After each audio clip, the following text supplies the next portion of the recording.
Bonjour mesdames et messieurs, je me présente, je m'appelle Benjamin Lanka, je suis spécialiste de marketing, économiste et de développement. Aujourd'hui je vais vous parler de comment concevoir un plan d'argumentation pertinent, c'est-à-dire comment faire un plan détaillé pour pouvoir convaincre le client lors d'une négociation commerciale ou tout autre. Alors si vous avez besoin de plus simples informations par rapport à mon endroit, vous pouvez consulter ma page Facebook ou bien suivre les différents liens qui sont présentés lors de ce PowerPoint. Alors, sans plus tarder, nous allons parler de l'argumentation, de l'argumentaire, du plan d'argumentation, pourquoi pas. Alors, l'argumentaire est le cœur de la négociation, il doit être adapté à la cible. Il faut donc utiliser la méthode CAP. C'est une méthode que je préconise beaucoup plus, la méthode CAP. C d'abord qui veut dire caractéristiques du produit, A comme avantage du produit, P comme preuve de tout ce que vous dites. D'abord le C, les caractéristiques du produit doivent refléter le produit que vous voulez vendre. Il faudra donc élaborer des prospectus, des feuillets qui comporteront nécessairement les caractéristiques du produit à présenter.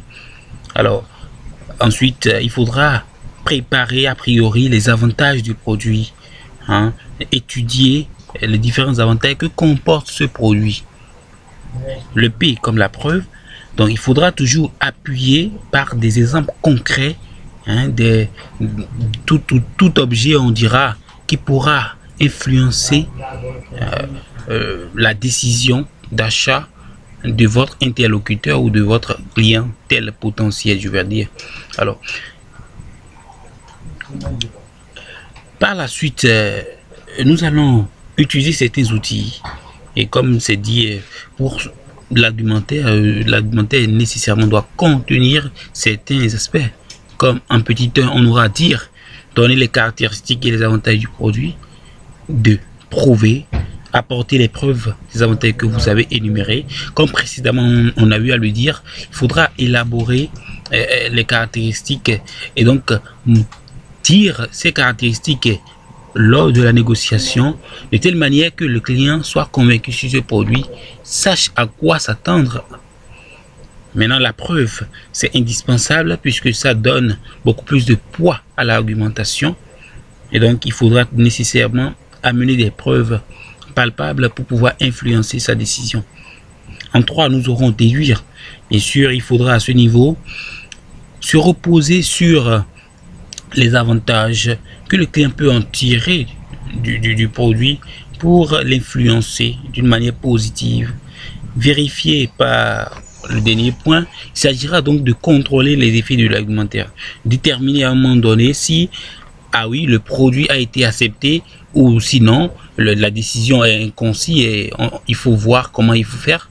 Donc nécessairement il faudra analyser, voir le point de vue du client par rapport à l'entretien qui a eu lieu. Et donc c'est ça.